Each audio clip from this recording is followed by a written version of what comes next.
Greetings and good health. I am Dr. Jarek Asarko, a pediatric and family wellness chiropractor.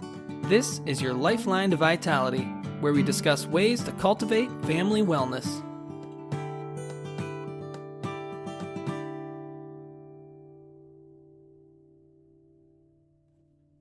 Good day and great health. Welcome back to another edition of your Lifeline to Vitality. Today on the podcast, Bell's palsy and the upper cervical spine. In the upper cervical spine, there are four main structures to focus on. They are the foramen magnum of the occipital bone, the atlas vertebra or the first cervical bone, the axis vertebra or the second cervical bone, and the brainstem of the nerve system. The brainstem exits from the foramen magnum. The atlas and axis bones protect and surround the brainstem. The brainstem connects all the nerves from the brain to the nerves of the body. Regarding Bell's palsy, the secondary focus is on the facial nerve. The facial nerve is a cranial nerve. It controls the blinking and closing of the eye as well as facial expressions such as smiling.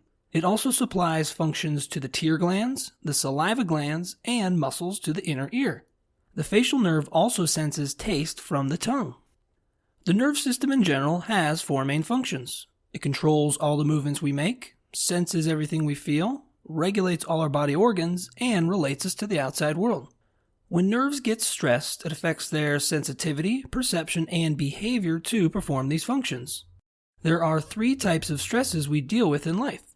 The stresses are physical, chemical, and emotional in nature. These stresses create nerve tension and spine imbalance. One specific job of the brainstem is to adapt to these stresses and help bring the spine back into balance. If the stresses are too great for the brainstem to adapt, compensations arise.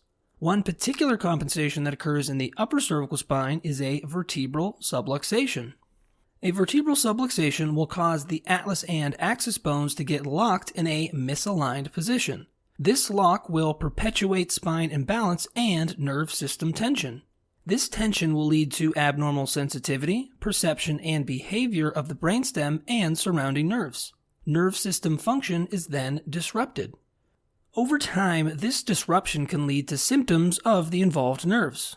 The usual symptoms of Bell's palsy are a disruption in the movement of the facial expressions, inability to close the eye on the affected side of the face, loss of feeling in the face, headache, tearing, drooling, loss of sensation of taste on the tongue, and hypersensitivity to sound in the affected ear.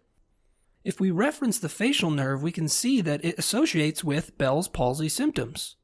The goal of chiropractic is not to medically treat the symptoms of Bell's palsy. The aim of chiropractic is to correct nerve tension and spine imbalance. Chiropractors correct this by adjusting the vertebral subluxation of the upper cervical spine. Correcting the subluxation better optimizes the function of the brainstem and associated nerves. The nerve system overall can sense, perceive, and behave at a greater potential when a subluxation is corrected.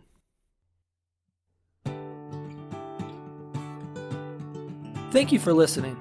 For even more information on how chiropractic can benefit you and your family, please check out my website, ohiospecific.com. That's ohiospecific.com. Until next time, remember to keep your head cool, feet warm, and your mind busy.